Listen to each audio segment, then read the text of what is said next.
In today's tutorial, I'm going to show you how to enable or turn on automatic media file scanning on your Chromebook device.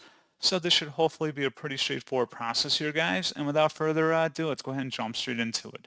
So what I have to do is open up the launcher, and you want to type in settings. Best result, come back with settings here. Go ahead and select that. On the left panel, go down and select ChromeOS settings. And then on the right side, scrolling down, there should be something that says disable automatic media file scanning for all partitions to optimize battery life.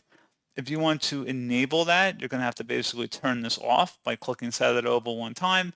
You will need to restart your device, and that's pretty much it. So, as always, thank you guys for watching this brief tutorial. I do hope that was able to help you out, and I do look forward to catching you all in the next tutorial. Goodbye.